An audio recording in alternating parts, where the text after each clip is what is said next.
Nothing ruins a tender new relationship like an agenda.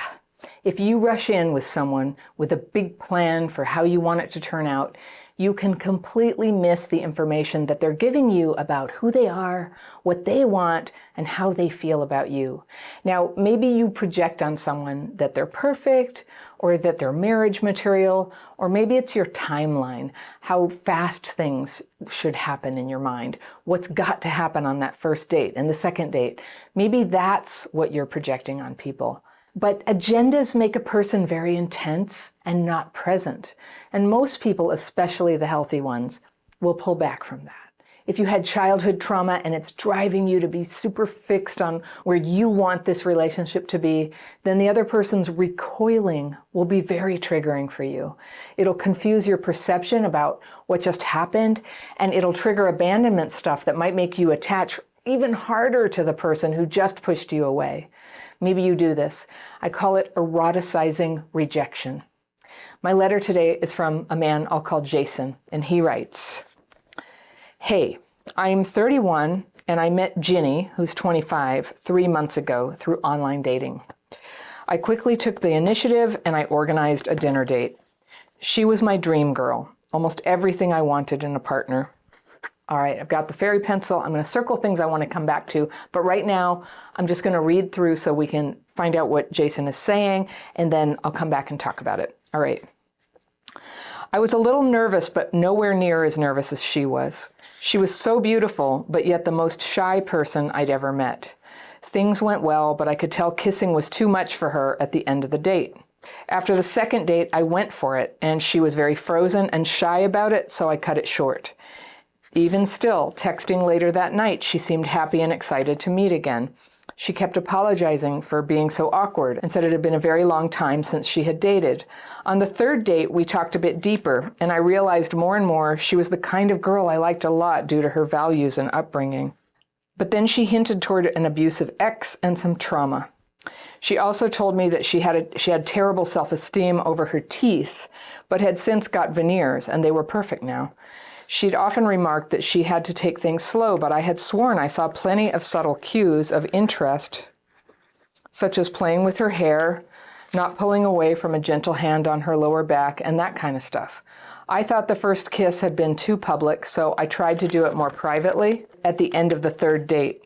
But as I moved in for a goodbye kiss, she was nervously chatting about other stuff, trying to distract from the pressure, I think. And then she blurted out stuff about not feeling it and getting friend vibes from me. I felt like I'd been slapped in the face and confused. I hadn't seen it that way at all based on her previous messages and behavior. I messed up, though, by showing too much emotion. I was processing it as we were talking, and I guilt-tripped her sarcastically at first, but then I got genuinely really sad at the end. I was in disbelief. As I was leaving my car, I could see her crying in her car. I drove home in total confusion, like I was having a breakdown. The next day, I tried to ask her what had happened because I was so confused. I got big text messages back just saying it wasn't anything I did, she just wasn't ready to date after all. I stupidly made things even worse, thinking I had been too soft with her, not pushed things enough. Generally, I sent a couple of really stupid texts that I regret because it just pushed her further away. It's been months, and I have been learning as much as possible about my own poor behavior and attraction dynamics. I've always had success with women in the past, but recently, now more than ever. I've been dating a few that I quite like, but the honest truth is that I think about Ginny every day. I want her more than anyone, and I don't want to imagine my life where I never get another chance to be with her. I'm ashamed to admit that I cried a lot when alone and wondered what was wrong with me or what could I have done differently. The more reading I've done, the more I've wondered if this is me having limerant behavior and chasing someone who's fearful, avoidant, or emotionally unavailable as some sort of test of my self-worth. I grew up with an alcoholic father, and neither parent showed us much physical love or encouragement. I've always felt like I'm seeking their approval. Am I a total mess, and why can't I forget about this girl and just move on? I meet other girls who are more keen on me and passionately reciprocal, yet I find myself more attracted to Ginny and thinking about her all the time. Okay, Jason, I'm so glad you wrote. I think I can help. You met 3 months ago, online dating. It only went for a few dates. You quickly organized a dinner date. Good job. She was your dream girl. All right, right there.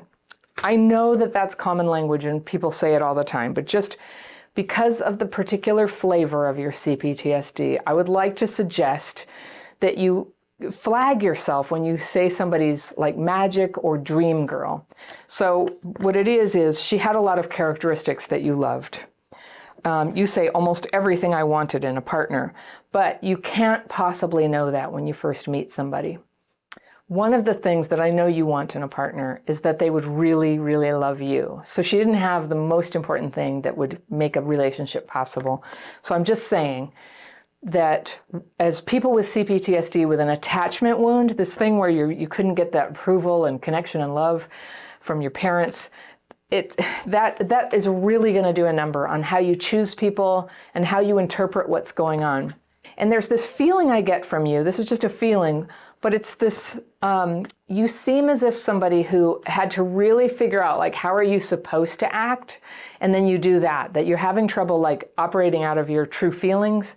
I see a lot of true feeling here. It's not that you can't feel, but that you're sort of constructing what an appropriate person is like. And I totally get it. Like, I've had to do that too, because, I mean, in my case, I was basically feral when I was getting into early relationships. And so I think that for a lot of people who ever dated me, there was a disappointment coming up because I couldn't really consistently be this person I was trying to present myself as.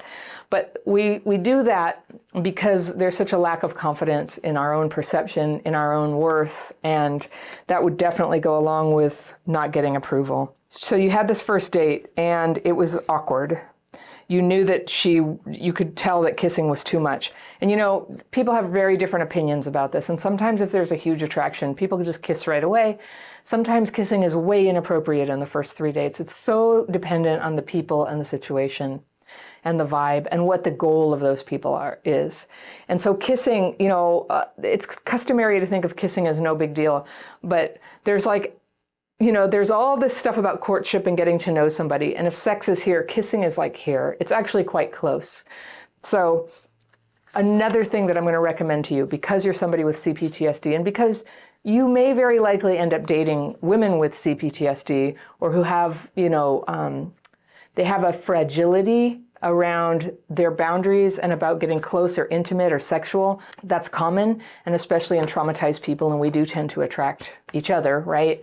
And so just that, for you, I would say words. There is no substitute for words. Now, I get it. I totally have enjoyed the experience of being swept off my feet wordlessly before, but that's rarely turned out well. My marriage, for example, started with months of talking, finally dating, many, many dates. Kissing didn't happen for many, many dates. And it was so careful and measured, and it was so different than what I was used to, where you're supposed to just go really fast. The only way you can know if somebody's interested in you is to be kissing, making out, having sex. That's not the only way. And if you have these attachment wounds, by slowing things down. If you take my dating course, Jason, you know, and I really encourage you to do that, if you slow things down, you can really, like, your senses will activate, your perception. Our perception was damaged by CPTSD, by the experiences we had as kids. We have trouble reading people. We have to, like, you know, read websites and watch YouTube videos to go, like, how are you supposed to do this? And that's good, that's fine. But when you're learning it, a lot of times you're going to get like other people rules, people who don't have CPTSD. For us, going slow gives us a little more time to establish that communication about, like, how does she like you? Even if she's touching her hair or letting you touch her back, does that mean anything? How would she feel about things going forward? There's, you know, words are your friend here. They are your friend. And in case you've watched, like, instructions for men about how you shouldn't do that and you should just be assertive, I just think, I don't know, there may be a time for that. But when you say that you knew that kissing was too much for her, that was you being perceptive. And if it was too much on the first date, I think the wise thing would be to go slow. But here's the thing, Jason, you're so worried you did something wrong. If it were right, you guys would have overcome it. I don't think that you should be so hard on yourself that somehow you did something wrong if you had just not made this misstep. I don't know what you did. So here, let's go through what you say about it. So third date, you just got more and more into her. You realized she was what you wanted, and her values, her upbringing, which says to me she was really looking like marriage material to you. And you're 31. That's a really appropriate thing to be thinking about. But then she hinted about having an abusive ex and some trauma. So yeah, some of us have had that. And that she had low self-esteem over her teeth. And I think you're bringing these things up, not because they were any kind of deal breaker, but to try to understand why she was awkward or shy or kind of freaked out when you did kiss her. And she had often remarked that she had to take things slow. So there you had it. She said, I need to take things slow. But you swore you saw plenty of subtle cues of interest. So she may have been interested. And again, I don't think like everything was perfect and then you blew it, all right? But just for the sake of looking at the parts of a date, interest, being interested in somebody doesn't mean necessarily that you want to go fast. It means you're interested. And so for a person who goes slow, it means they want to see you again, all right? And spend more time together. So she didn't pull away from a hand on her lower back, but I would just point out, it's possible she really didn't like that, but if you pull away from somebody who touches you on a date, kind of the date's over. So even if, dates are uncomfortable, they're full of all kinds of weird, booby traps and subtle cues and who knows, So let's just say hypothetically that when you put your hand on her back, she felt like, I'm not ready for this. This is going too fast. She may have known if she pulled away, it would have hurt you. It would have sort of like ruined everything. And she didn't want to do that. And she didn't want to say anything. And it is hard. I think especially, she's 25. And I think like learning to speak up is hard. And sometimes people get better at it over time. Some people go through their whole life unable to do it. But that part she wasn't feeling. Then you thought maybe the first kiss had been too public. So you tried to do it more privately. And she ended up chatting through the first kiss.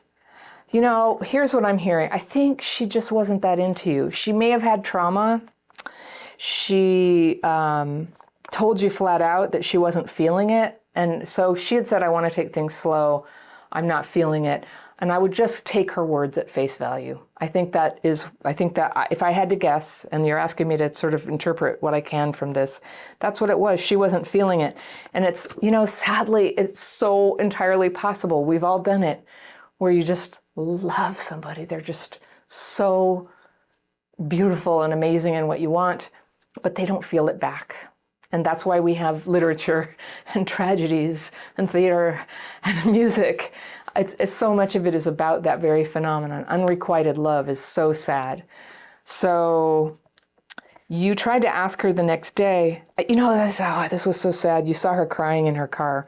So something about how you handled that hurt her, or she felt guilty. Like you were pretty private here about guilt tripping her sarcastically, but then you got really sad and you were in disbelief. Yeah, I'm sorry. It does hurt. So she was crying in her car. I hope you didn't hurt her feelings, lash out at her or anything. Because, CPTSD, we do that sometimes. So you drove home in total confusion, like you were having a breakdown. So this really touched something in you. This is the beautiful thing about people who break our hearts, is they open our hearts up enough that if we go get help, if we go seek our healing at that time, we have an opportunity that we don't have when everything's going great. So I'm really proud of you for reaching out for help right now. Having your heart cracked open is both terrible and an opportunity. All right, so try to stay with the opportunity, stay with this experience. You don't have to blot it out. The next day you tried to ask, and you got big text messages saying it wasn't anything you did. She just wasn't ready to date after all. It may have been true that she wasn't ready, but also I'm not ready to date is a classic thing that people say when they just don't want to hurt your feelings. And she knew you were hurt. So, that could very well be what it is. She is ready to date, but it's just, you're not the one. You're not the one for her. She wasn't feeling it. So that doesn't mean you did anything wrong. You don't have to go second guessing yourself. And then you say you stupidly made things worse, thinking you'd been too soft and not pushed things enough. And I'm just guessing you've watched some videos or been in some program where men are taught to do that. And I think there's a time and a place to be assertive. But I don't know. I just feel for you because obviously you didn't pick the right moment at all. You picked somebody who was already walking away. And that's okay. You can totally forgive yourself. By the way, if you ever want to try my daily practice techniques, I do these every day. I teach everybody to do it. It's so calming. And one of the things it's good for is for processing out all that, like, why did I say that? Why did I do that? Oh, we all have so much of that. And as a person with CPTSD, I'm telling you, I can't even have dinner with a group without sort of getting filled up with like remorse and self-consciousness about things I said. I use the daily practice to get free of it because it's an absolute waste of time, most of it. If there's ever anything I need to actually learn from, I can learn from it. So I think your takeaway is listen to the words of the person over any outside instruction you've had about pushing things. Allow yourself to enter into the early dating phase just with an open mind, just like, is this the person for me? Not they are the person for me. I'm going to try to move it from here to there. Just sitting there witnessing, like, what is this like? How does this person feel about me? What are they showing them about yourself?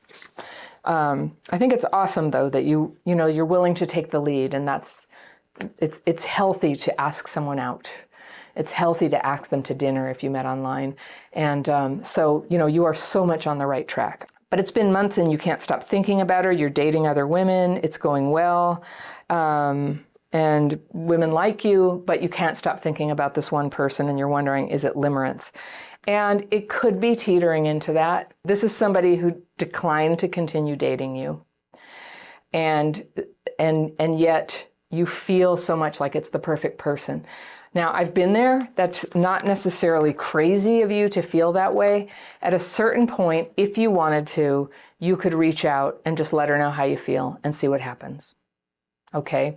You could do that, but I would do it ever so lightly with no pressure for her to respond to you in a certain way or to respond at all. But just if you want to get an answer, like, was it a matter of timing? But just give a lot of space there. Chances are she would have gotten in touch with you if she felt like she had made a mistake and she wanted a do-over on that. So probably that's not what's going to happen. But I always encourage people, like, if you really can't get over something, just go ahead and, state your case. If somebody has said no to you, though, I favor something like an email, really, where you can go into a little bit of detail and just be honest with them. And don't try to make yourself look so cool or disguise how you really feel. Like, just lay it out there. Be willing to look foolish. Because it's the avoidance of that honest expression of how we really feel. It just gets you a result that wasn't really the question. I was coaching somebody recently who has very strong feelings of somebody who hasn't demonstrated interest in them, but they just can't get over it. So I said, go ahead, reach out to them, send an email, say how you feel. But what they said was more like, how's it going? Just pretending to be a friend, right? And then you get a friendly reply, and all you've done is kind of opened it up for yet another year of limerent longing for somebody who's not with you. So it's much better to just like lay those grubby cards on the table and let them reject you fully if that's what they're going to do. The honest answer is a good answer, because when your heart is that tied up in somebody, you want the honest answer. Only honesty will do, right? And you then, like, inside your heart, your spirit will have its answer. And with that, like, okay, really, now even if you feel stupid, you have your answer and you can move forward without this, like, sort of like, but what if I just, do whatever you have to do to get free and move on. And with respect, with respect for her and her boundary. So when there's like a great longing for somebody who's not available and it's going into limerence, this is how you can shut down limerence, is you can start to have a great life. And it may not be right now a romantic relationship that's the fulfillment for you. So it's going to be a group of friends. It's going to be a friend who you do things you love with, or you get involved with something that's really meaningful and purposeful for you. Those are the things that fill you up, and then you have less of like a big trauma-shaped hole where the limerence can get in. Limerence strikes when your life sucks and it's sad and lonely and it's not very fulfilling. That's how it happens. And when you're not honest and when you're not sharing with other people. If you can, be in friendship with other guys who you can be honest about this with. And there's this magic power. This is where magic actually does happen, is when you're honest with other people about your feelings. even though they're embarrassing to you, even if you feel silly telling people, even if you fear that they will judge you, you pick your people carefully so that they're not judgmental people. But being honest about these deep, dark feelings is how they begin. It's like shining sunlight on them. Sunlight is the best disinfectant. So if I used to call secret feelings snails, feeling snaily, I just got these little, because, I don't know about where you live, but I had a plant that had all these snails that lived in it, but where were they? Every morning I'd wake up and there'd be little tracks all over everything, including the sofa. And I was like, where were they? And the way they're just kind of like, they hide in the dark and they're just kind of like icky. That's how I felt about my hidden feelings. And so when you tell other people and you work on them with other people, it has a way of just kind of like dispelling the snails and things clear up. So I know it's not funny, but I feel a lightness of heart when I look back at the way I used to suffer, and I hope you will too one day. One of the harshest effects of early trauma is the injury to our ability to connect with other people. A chronic feeling that love cannot get in, or a scared reaction when love does show up, or a set of defenses that block love from ever showing up at all. It's a feeling, but it's an atmosphere too. And I think a lot of us are feeling it. A harsh, empty, loveless feeling that keeps sneaking up on our minds and hearts, sounding the alarm that something huge is missing from our lives. And I don't think we're meant to live our lives without love. But when you're sensing that emptiness, it might just be necessary to feel it without distracting yourself with another dating app or doom scrolling or escaping with food or TV or weed or whatever it is your trauma wound wants you to use to get away from what you think will be a depressed and hopeless state. But maybe letting yourself have that feeling just for a little bit might create the space you need to envision something better, to let yourself be aware of what you really want, of the love, and to sense that it's possible to have it even if you haven't experienced it yet. Letting it in might just be the change that will give you the inner power to change an old relationship pattern and open up to something new.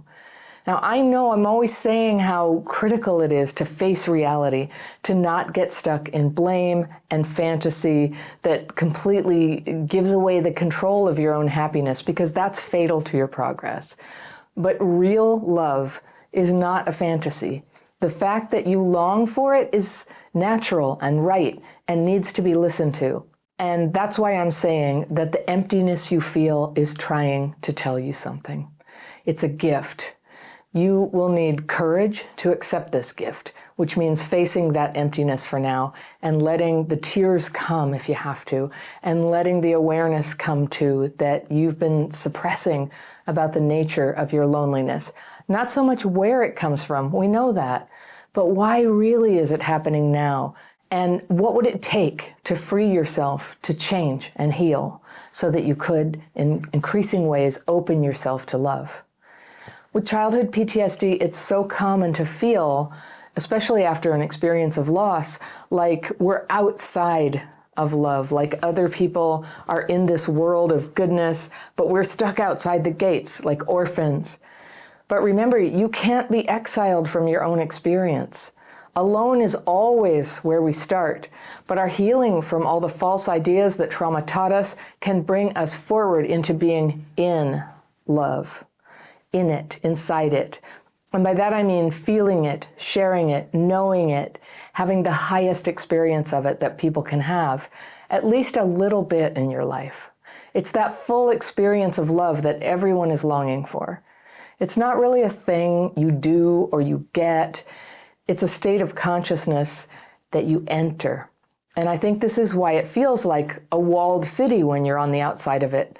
Trauma or no trauma, it can be hard to come in from that place outside, but it's the place to aim for, and it's worth fighting for. We talk a lot about magical thinking and limerance and terrible partners, but this video is about the good thing that has been planted in your consciousness since you were born. You've been through hard things, but you're also made to have and enjoy the fullness of life. We push this knowledge down to try to cope with the emptiness and feeling alone and not good enough. And we try to control it or make up a story why love isn't really what we want.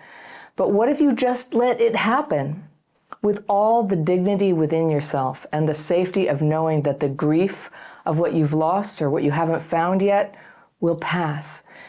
Maybe you can let the feeling wash over you. That's not the same as emotional dysregulation. It's not too much, it's just true. Maybe childhood trauma crushed your confidence. Maybe love wasn't modeled for you, and what happened stole your natural ability, your instinctive knowledge of how to love.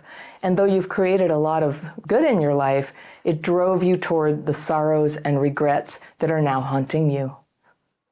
I have great news. There is still time, and this is what I wanted to say to you and everyone who feels despair about ever being loved. I want to shine a light on a few myths that need to be set straight so that even as we take practical, common sense steps to heal our lives, we aim not at just being commendable or appropriate, but at being fulfilled. We aim at that place we're longing for, that we were born to find. If you long for it, it's what you are meant to have. Trauma healing brings you closer to this, and healing your nervous system, but also healing your cynical beliefs that you maybe protect yourself with. So the first is, real love is not a transaction, and it can't be negotiated or demanded of anyone. What you didn't get as a child is gone, and it can't be replaced by humans. But real love is still here, and what shows up in your life is a gift to you from something far more powerful than yourself. The reason this longing for love won't go away is because you're made for it. And the reason it is so liberating when it happens is because for once you don't have to make something happen. It just arrives in your heart one day as naturally as hunger or sleep. But it's not cyclical like that. It's a transition. It's a maturation. It's something like puberty. It takes over and you change. And whether you want to or not, you change. But it's not coming merely from the body. And we don't seem to be able to choose whether it starts.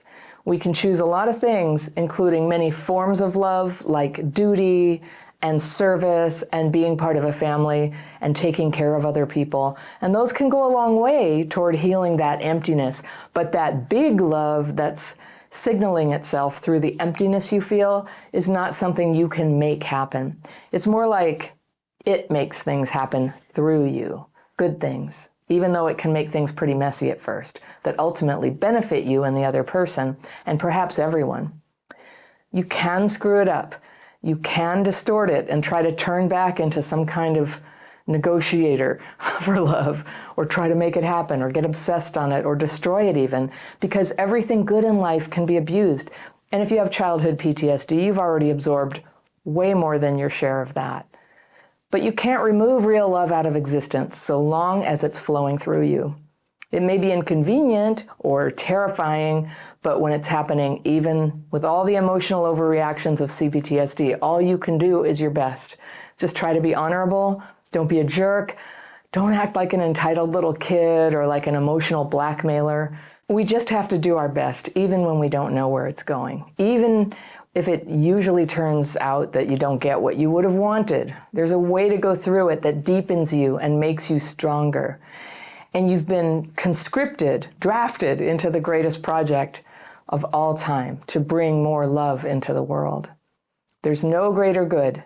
Now, the second thing, and I say this to a lot of the people that I work with and coach, you get to want love to turn out the way you want it to turn out. Just because so many things in your life so far have been a disappointment doesn't mean you can protect your heart by setting your sights way low down here. If you're going to struggle with love, struggle for what you really want. You want the real thing, the real thing. And when I ask people what they really want, and they say a life partner, or they say a long-term relationship, they talk about getting needs met. No. Trust me, don't set your aim at what you think you'll likely have to settle for. Set your aim for what you actually want. And what you want is the one. You'll have plenty of chances later to lose the one, or to never find them, or to settle for number 2 or 3 or 4. There are no guarantees here, but I'm telling you, get clear what you really want and own it. Don't act cool about it. Don't crap fit. You know that word? I made it up. Crap fit is when you get so good at fitting yourself to crap when you're a kid that you can't stop. And you take a crappy person or a crappy situation, and in your mind you think, oh, I can make this work, it'll be okay. And then you knuckle down to accept it and make it work. Well, don't make it work. Don't try to hedge your bets and pretend you're okay with whatever, or you're going to get whatever. You've been getting whatever all your life. And that empty space inside you, it's made of whatever. The only version of you that anyone's ever going to fall in love with, and I'm talking real love, is the real you. And if your childhood PTSD is mucking that up with a lot of defenses and fear and anger and grabbiness, then healing is very likely going to be a big asset for you. And finally, the third thing, don't let anybody tell you that the idea of perfect love is crazy. It's the most real thing there is. It's how we are shown the great reality and experience of seeing through the eyes of the divine, if only for a little bit, so that we can just once at least feel the oneness with all things.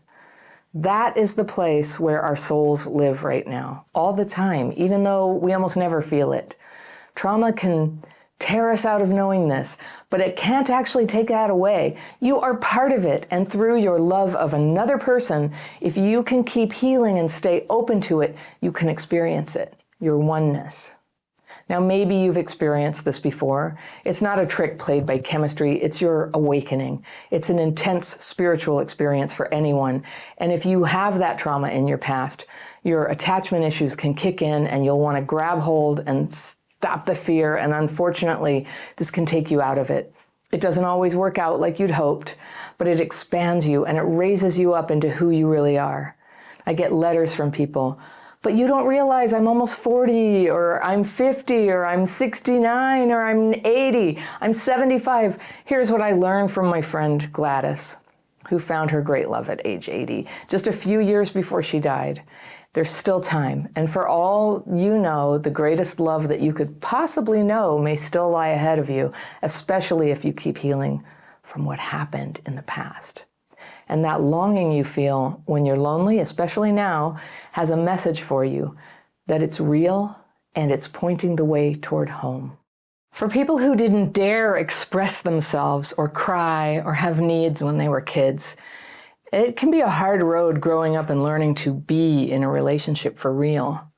You were trained that your true feelings were unspeakable, so you kept quiet. You wanted more love or attention, and that felt shameful. And so you've learned to pretend that you need nothing. And the cost of this is that people with too little to give you get to be in your life at all. And the ones you really love, you risk losing, because to them, it feels like you don't care. My letter today is from a woman I'll call Bonnie, and she writes, "Dear Anna, I'm 57. I'm 2 months out of a relationship that I thought was my forever person, and I'm devastated. I want him back, but I'm not sure if he is good for me." All right, I've got my fairy pencil. I'm going to circle things I want to come back to on Bonnie's letter. All right, and let's see what's going on with Bonnie's story here. "My CPTSD is in full gear, and I spend my days and nights obsessing on how to get him back. He has some amazing qualities. Those are the only ones I seem to be ruminating over. But there were some confusing times too, and these are the ones where I question myself and need your help. A bit of background. I've had a lot of abuse and neglect in my childhood. I was the unwanted fifth and last child in an alcoholic home. I spent the first 2 years of my life alone and sick in the hospital. Oh my gosh, that's serious. Wow. My father was a rageaholic who was extremely emotionally and mentally abusive with a constant threat of violence. My mom was the one who did most of the physical abuse. Oh, goodness. Oh, Bonnie, this is terrible. I was abused by a relative when I was pre-verbal, as were my 3 sisters.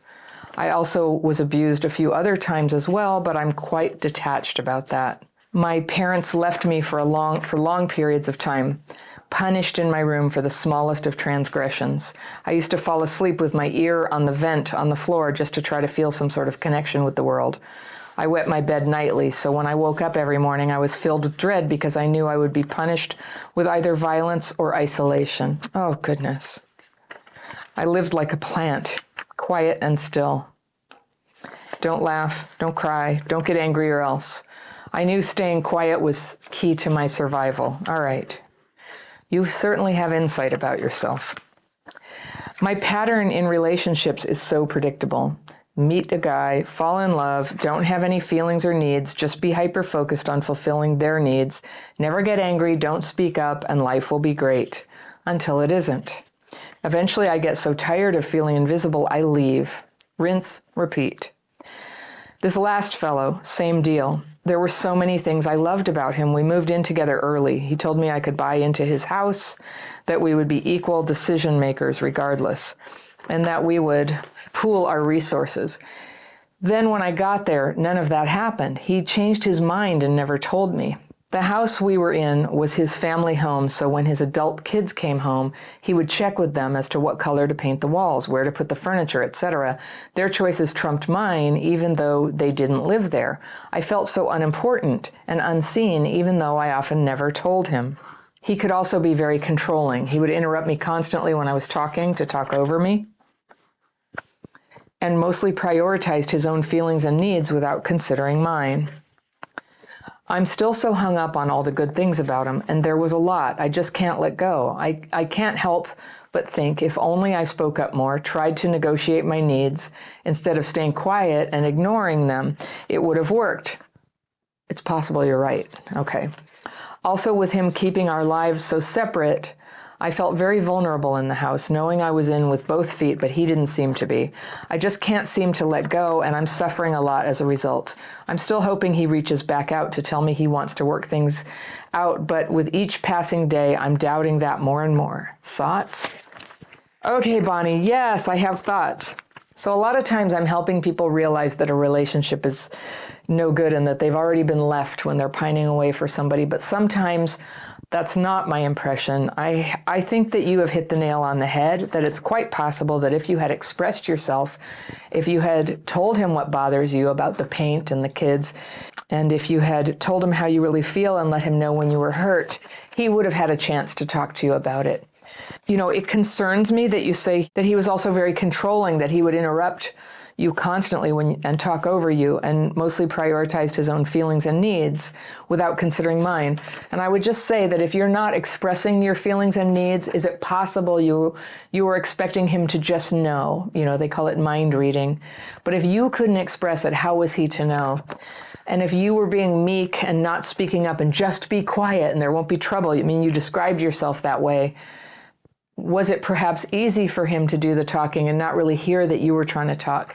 There are conversations perhaps that you might have had, and perhaps it's not too late to have that conversation, to apologize for leaving without working this out and asking if you can talk about this, and maybe get the help of a couples counselor to help give you space to express yourself, which I know is hard for you. It's going to feel very vulnerable. It might be kind of like the foot's too much on the gas, the foot's too much on the brake. You know, you might be rusty at expressing yourself. It's not something you really ever got to develop. And so to have the conversation with him and say, hey, it really bothered me when you used to interrupt me all the time, and just give him a chance to talk about that, where he's coming from. And if he says, well, who cares what you think? You know, I'll say whatever I want. Okay, well, then he is controlling. But maybe he just didn't know. And that's certainly a possible dynamic. I'm so impressed with you, Bonnie, that you are able to carry on at all. What you went through is just terrible. Getting locked in your room for having needs. So that's a lot to overcome. And I'm so glad you're here and sending this letter in, because I can just see you're sort of like opening the barn door to like really moving forward with your healing. And it doesn't all happen automatically. Some of it does. Some stuff happens automatically when you give it a little help by doing something structured about it. And that is what therapists offer. That is what my program offers. We have, I have courses and an online community, so you have tools and friends. But So often traumatized people are just like chipping away. They're like in the coal mine of their own heart, trying to dig their own tunnel. And it's too much all by yourself. And we need perspective from other people. If we're friends with other people who were traumatized too, like any one of us might make bad decisions alone, but together we're pretty good at detecting what's going on, especially if you can be with people who are working on their healing. Like in my community, sometimes new people come in and they're so used to other types of healing approaches where they lead with stories about the past. They get lost in the story.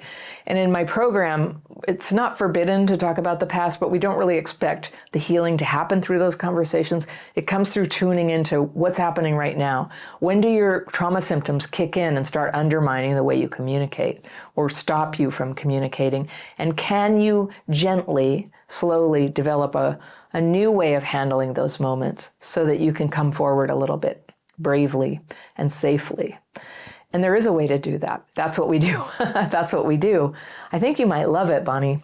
If you are still thinking about this guy, in some cases that's limerance, right? But that's not what I'm hearing here. Maybe it really does need a conversation. Maybe it's too late, in which case I'll be sad that this opportunity passed you, but at least you have more clarity now. And you're only 57. You still have your whole life ahead of you. There's a great future for people who can learn to work with their trauma symptoms and start to soften them and start to come through and communicate and be themselves. So I have very high hopes for you, Bonnie. I have so many free downloads and courses that would really be relevant to this situation. But the first thing I want to offer to you, Bonnie, is my daily practice course. These are these simple techniques that just help process the stuck emotions and thoughts. This is what happens. The injury of childhood trauma can make it very difficult to process your thoughts and feelings, and they get jammed up. And it's hard to know what's going on. It's hard to even know your own feelings sometimes. If you're doing the daily practice, it's a twice-a-day technique, and it can start to move those thoughts and feelings just downstream and give you space to learn to have new ideas, to express yourself, to cope with the feeling of mortification when you do express yourself and just all those old feelings come up. You need that. If you're going to start coming out of your comfort zone and testing the limits of how much you're able to communicate and show up, you need tools to find comfort and peace when it just feels like too much. I definitely believe in going slowly, titrating, we call it, when you're building up your ability to communicate and connect. If you do too much at once, it can be like, oh, it's just too much, and then you run back into your cocoon. So the object of the game here is to step out a little bit, express yourself, come back to your safe zone, maybe write a little bit, oh, I feel like that was stupid, I shouldn't have done it. You release it. And then maybe the next day, you'd come out a little further from your cave. And it works, one step at a time. It can really work. It's almost like you're not supposed to say this, but I'm going to say it because it's true. A good and loving and mutually committed romantic relationship is a healing. Now, there's a lot of programming out there, ideas that we all get told that you shouldn't expect too much from relationships, you shouldn't even need a relationship, and you definitely shouldn't bring any expectations to the relationship. And there's a reason why people say these very particular pieces of advice, but on the whole, they're counterproductive to your very natural and good desire to find love and to get married if that's your heart's desire. And I know not everyone wants to get married, but in this video, I'm talking to those of you who do want it.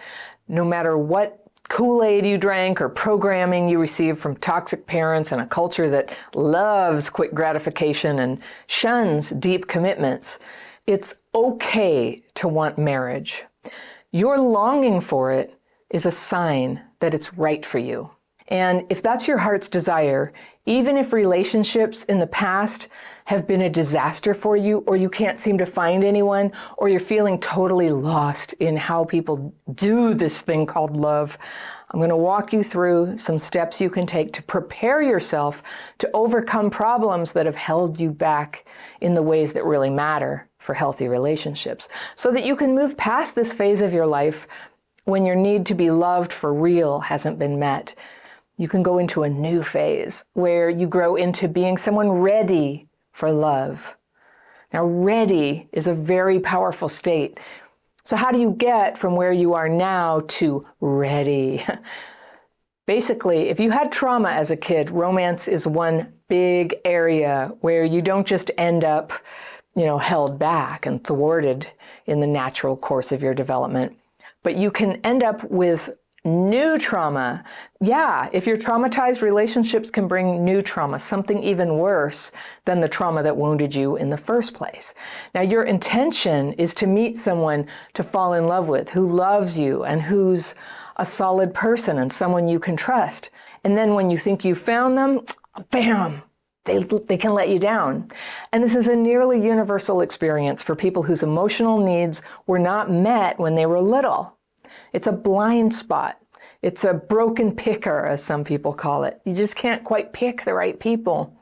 You fall for someone and then they push you away, or they turn out to have some giant problem, like they're already in a relationship, or they have an addiction, or they just can't be there for you for one reason or another. And you wonder, why didn't I see it coming? Now, if you're like a lot of people with childhood PTSD, it's not even clear how this blind spot happens, or that there is a blind spot. You can't see it. Everything seems so good. And they said all the right things, and there were promises made, and your heart is wide open to them, and you were feeling really hopeful about the whole thing. But no, you find out how wrong you were. This is a pattern for people with CPTSD. And the horrible truth is, a lot of us then stay in those relationships or half relationships if we don't get left. And for no better reason than we just can't face the prospect of the breakup or of being single again. It's too triggering of old abandonment stuff. And so we hold on as long as we can. And whether it ends now or soon, we lose years of our lives this way. So if this is familiar to you and you're drained and you're confused, I want to tell you why this experience, this moment where you've just lost what you thought was a good relationship, is an incredible opportunity to heal. It's not a tragedy, it's an opportunity. When you get pushed out of a relationship with the wrong person, which you know they are because it didn't work, whether you know it or not, you've just taken a big step closer to the right person, because now your path is clear. And with some healing, the right person can find you. So if you're feeling ready for this good thing to happen, to meet up with the right person, I have some advice for you.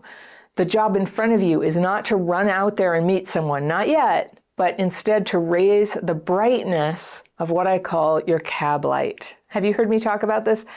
I think it comes from a TV show, maybe Sex and the City.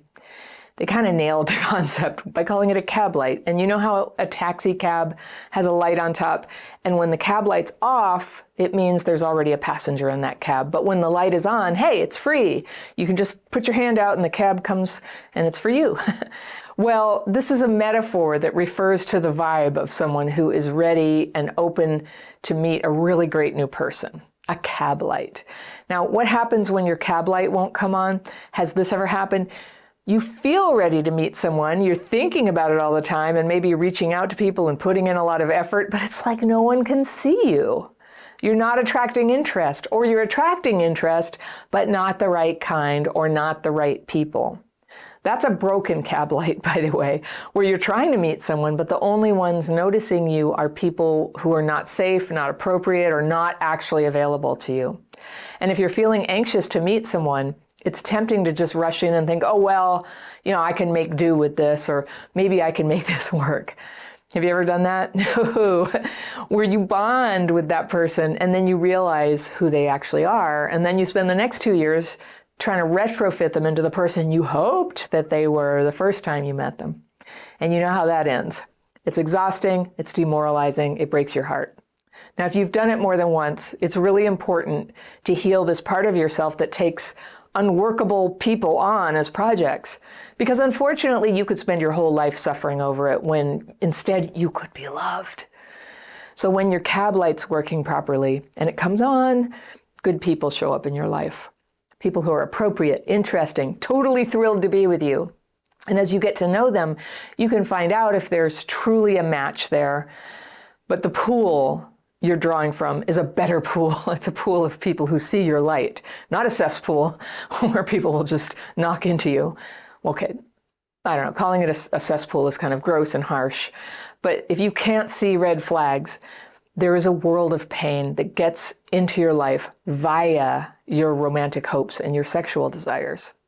Your heart is a portal, and you must not abandon yourself at this crucial point where bad things can get into your life. Because if you're wise and awake in the way that you date, you can reserve opening your heart until the person before you is right and worthy. Ta-da!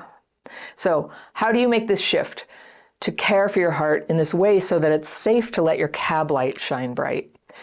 The first thing is getting honest with yourself about what is standing in the way.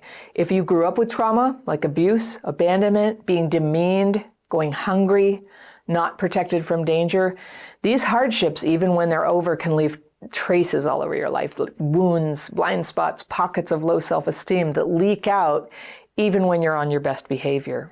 So for example, if your aim is to have marriage and children, then you'd clearly need to attract people with the same goal and who were capable of caring for kids and supporting life as a family. And if you want to have a marriage, then you'd only want to attract a partner who could do that, who's free to marry you, as in not already married and able and willing to make a lifetime commitment to you if things go well. So the question is, if you're not attracting those things, if you're getting entangled with the wrong kinds of people who can never be what you want, or you're not even trying, what are you communicating about yourself that's leaving these needs of yours just dangling out there unmet, unseen? If you're not attracting what you want, your cab light's not working. And if you're attracting incompatible people and then letting them into your heart and getting attached to them, this is going to be hard to hear. But this could be how you sabotage yourself into never having marriage and children. You need to be the visionary and the guardian who knows what you want and makes sure the wrong kind don't get in and block you from finding the right and compatible kind of person. You have to know what you want, and you have to be true to what you want. You can think of a working cab light as a set of signs that you give off that someone who is not compatible with you should stay away. If your cab light is working, you will not be attractive to people who don't share your vision. Did you used to hide that what you wanted was to get married? Well, there it is. You were sending the wrong signals. And people who didn't want marriage responded. They thought that you were a good fit for them. So that has to change. You want to become the person who gives off signals that appeal to healthy people who do want the same things you want. Healthy people look for the signs of what they want, and they stay away from people who communicate something different than that. Healthy people are looking for people who want the same thing and who show signs of being solid, healthy people themselves. The people who don't really care what signals you're sending are the messed up people, people who aren't healed yet, or the people who are actually looking not for love, but for a quick fix relationship, right? For them, the stakes are very low. They don't care. So if you're not clear who you are and what you're seeking, then your cab light can't communicate it for you. So in that case, you're going to get whoever you get, or nothing at all. But I do know you're not going to get what you want. So this is how we end up in empty and miserable relationships, or alone, or blaming the other person. But really the problem began because we were carrying around enough trauma that we just couldn't shine a light that would attract the kind of person we wanted from our heart. So the good news is you have the potential to change this, and it starts in here, healing the hurts that dim your light. And you do this both through brain healing and through a loving and honest self-assessment around where you might be putting up a barrier between where you are and what you want. Now, what kind of barriers am I talking about? Well, maybe you're not taking care of yourself, or you're letting TV and spacing out take up all your free time, or you're being way over busy. Being busy is not a status symbol, even though people pretend it is. When it goes too far, it's a fancy, socially acceptable way of isolating. Now, if this is your tendency, I urge you to fight it and to fight the 100 ways that your light gets turned off right when you need it. So what are some things that hide your light? Well, number one, being already in a relationship that's not healthy or happy for you. Bad relationships wreck your sparkle, right? They squash your confidence. And when you know it's bad, just get out fast. Maybe you're not in an actual relationship, Maybe you're in a limerent relationship, a fantasy with somebody you're obsessed with. Maybe you spend a lot of time thinking about them, or thinking about someone you lost or someone you can't have. When healthy people meet you, they can't read your thoughts, but they can feel them. You know, they have a nervous system, you have a nervous system, and what other people who are healthy and tuned in can feel is that when you're lost in fantasy relationships, there's a big empty space where your emotional availability is supposed to be humming. So it dims your light. And though you might be thinking that you can hold on to fantasies for a while or stay in your unhappy relationship until you meet the right person, healthy people don't want to meet you like that. They don't want to be involved with people who are already attached or with people who are too insecure to be on their own when that's the right thing to do. You want to be a person who's picky like that, not someone who gets into a relationship that's compromised or demeaning. You want someone who cares about themselves enough to hold out for a good person, someone who has a big bright light shining themselves. They're the whole package. They're happy. They're into you. They're available. And I go deeper into this in my dating course. If you don't know about that, it's always linked down in the description section below. It's also on my website at crappychildhoodfairy.com with all my other courses and all the stuff I offer. But how can you tell if you're sending signals that you're not truly available? And this is where a loving and honest self-assessment comes in. To ask yourself if maybe there are barriers you're putting up that are keeping the good partners away. Addictions would fall into this category. Drugs, drinking, the use of porn, for example, are all things that people can feel like they're doing privately, but in reality, they change your energy, they change your countenance, the way the nervous system communication, what people see and feel about you. It's like the overall look and feel and the vibe that you give off. Unhealed people might not be able to tell the difference and they might not care, but healthy people can tell pretty quick and they're not attracted. So carrying a lot of anger, that's another barrier for sure. Also having a lot of drama or conflict. Not that you can always control this, but a lot of times a pattern of drama and conflict could point to a lot of wounding and a high probability that this is what you'd be like in a relationship. So just like addictions and anger, drama and conflict deserve to be at the top of your list for where to focus your healing when you're working on shining that beautiful light of yours. Another barrier is when your romantic energy isn't contained within you, right there, like ready to be shared with another person when the time is right and you decide. So you could be leaking that potential, that emotional availability all around you with maybe staying too connected to an ex or two, or being caught up in casual relationships where you have some vague plan to just get rid of those people if the right person comes along. Yeah, it's easy to think that it's a small thing, and if no one really knows about it, what's the harm, right? It's not going to hurt your ability to meet someone new, but you know what my experience is? It dims your cab light, and healthy people who are looking for someone intact and capable of sharing their lives in a good way, well, they're just not likely to be interested in someone who has one foot in another relationship, even if that's a fantasy relationship. Healthy people can sense that.